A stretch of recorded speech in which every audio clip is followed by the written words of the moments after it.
Hello, and welcome to another chapter of a tome pulled right off the shelves at the heart of the Jakuls. As always, I'm your capable host, Lothran, and there's ever so much more data to relay. So let's get to it, shall we? Go grab a filling meal, settle into a cozy spot, and pay accurate attention to Fleet Part 48. The Ember of Arakash.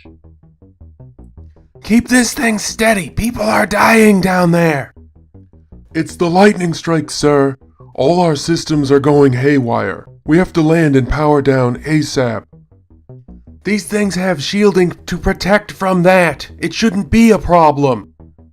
The engineers must have stripped them when they were converted, sir. I'm sorry, but we have to find a spot to land away from the settlement. Why can't you land here? There's a field right over there. You could put us down right there. Go there now! People are panicked by the storm, sir. They're running in every direction, scattering back and forth. I won't risk crushing a civilian, sir. I don't care if you order me to land. I won't do it. Cam drew back, appraising the pilot with a look of respect. Good answer. Lightning struck them a moment after. Vilivin watched as both Cam and the pilot lost consciousness. Standing nearby, hands cuffed together, chained tightly to his legs so both hands were attached to the chain around his waist, but not enough to move them much further. All he could do was catch Cam and keep the other man from smashing his head as they plummeted toward the ground. Vilivin felt it the moment they struck. Time hung for him. His mind floated freely. He could make choices. Simple ones.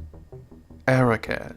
Leagues of rushing tides of the vibrant neon green energy coursed across his synapses. The pilot is strapped in. He is safe. Vilivin put his mind towards Cam, and he waited as they rolled, sensing somehow that they'd strike a fortified building in a matter of moments. He formed a bubble around himself and Cam, like the shield of a ship, but flexible to cushion them from the force of the impact. Vilivin almost cried tears of shock as he let the energy slip from his grasp. He couldn't hold it any longer. He lay Cam down on the upside-down craft, distant cries of terror filling the javelin.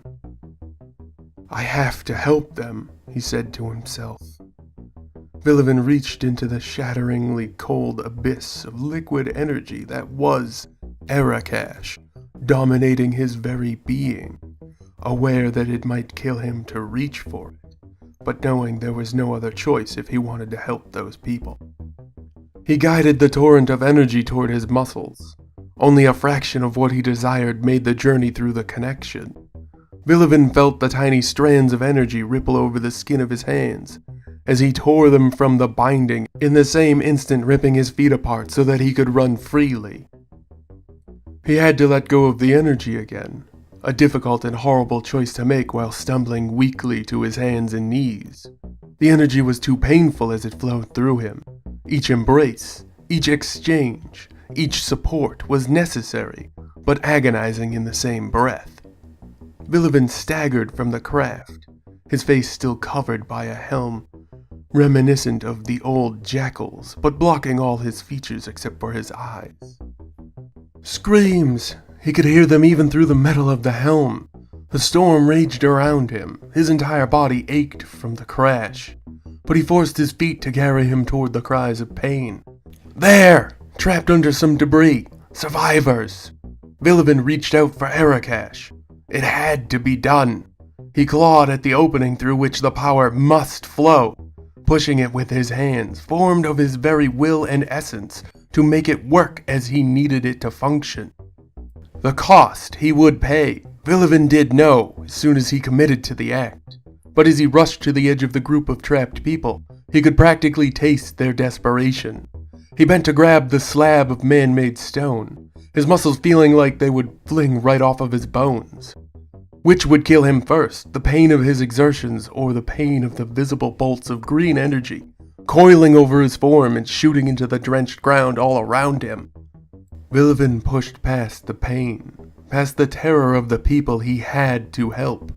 once more caught in time, stuck there like it was his new home. "I'm here for you, Vilivin." Arakash's words were pure and true. Vilivin lifted the slab of stone.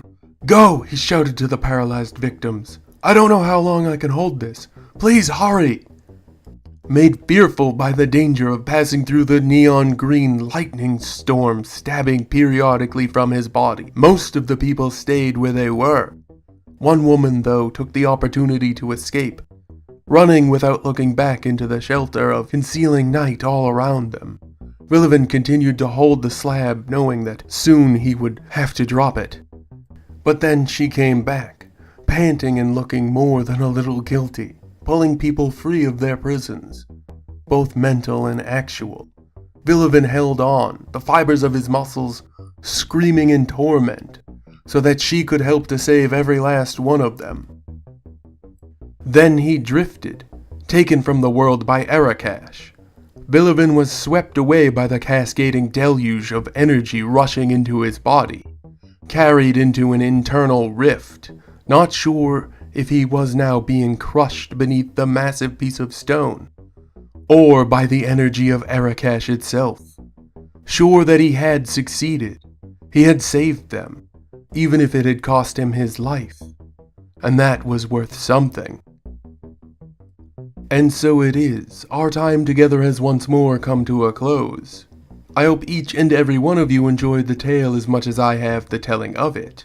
As always, I've been your experienced host, Lothran, and this was Fleet Part 48, The Ember of Arakash, another tale right from the heart of the Jakuls. And now we must once again part ways. Korvoth, guide them back to the proper path, back to the safety they know all too well. Yes, sir, Lothran. Oh no. Vilivin can't be dead. No, please be okay, Vilivin. No, please.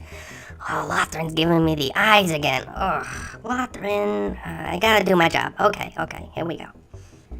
A pleasant greeting and a fond farewell to each and all. Please leave all your comments, questions, and kindnesses down below. Don't you let me catch a single one of you leaving any of that nasty, rude, or awful stuff, though. You keep all that baloney to yourselves, you got it? I'm watching you, don't you do it. Remember to like, share, and subscribe to help us learn, spread, and grow. And don't forget that we strongly encourage each and every one of you to stay safe out there. See you again tomorrow for Fleet Part 49. Oh, I got a bunch of work I gotta do. Okay, no. I'll see you. Goodbye. Good night and good luck. You'll need it. Bye-bye, everybody.